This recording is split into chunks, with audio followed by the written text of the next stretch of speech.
Hello, my name is Christopher, and today I'm going to be talking about consumer behavior in the marketplace.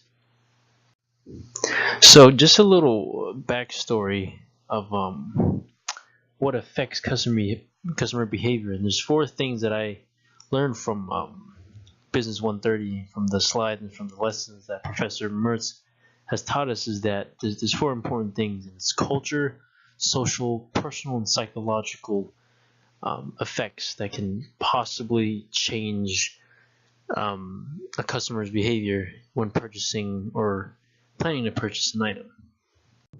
One of the aspects that I learned that can possibly change a consumer's behavior is culture.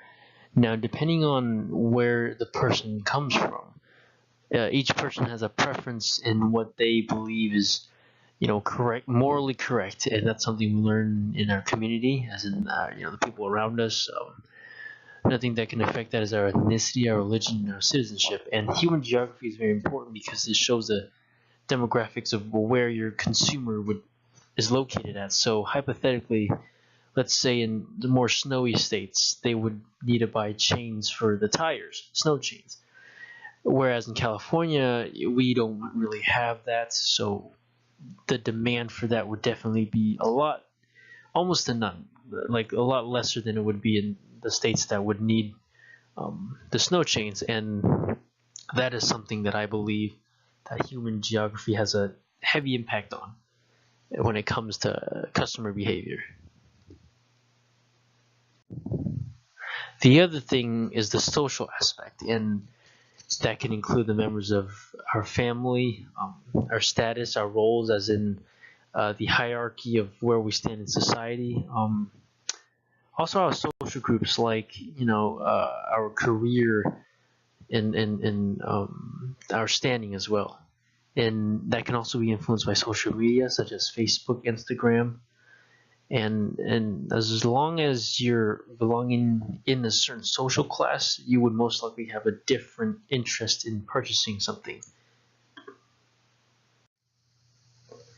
Also, the third aspect, which is the personal aspect, this one's more of the individualistic of a consumer.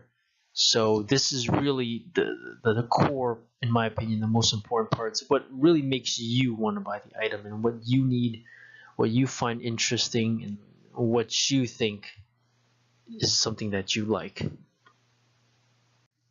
The fourth and the last aspect is the psychological one. This one is more, it pertains more to the around the social environment. So the things that you can learn that can change the aspect and the perspective of the item that you're looking for.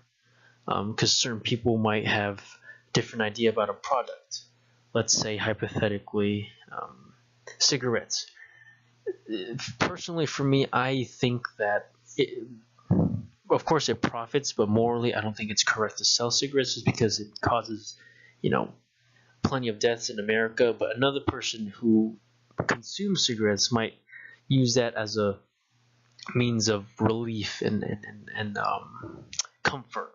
So I really think the psychological aspect of an individual can really affect what they would want to purchase or not.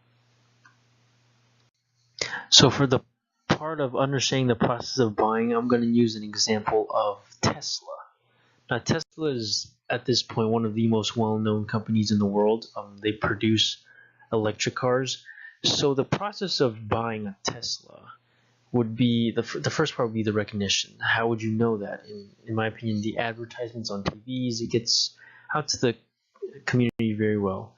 The second part is the information part. It's like, how would you get that information? Where you would get it from? You can easily look that on a website and so forth. Are there any alternatives?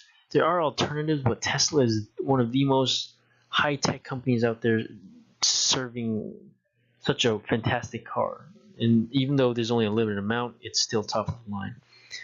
Purchasing, I know that there's a waitlist function, and that shows the population demand for it, which is incredible. And the last part, which is the post post purchase, and this one, in my opinion, is the most important one because it shows the connection between customer and provider. And Tesla has done a great job of it, and plenty of people have purchased it and enjoyed the product. Thank you for listening to this.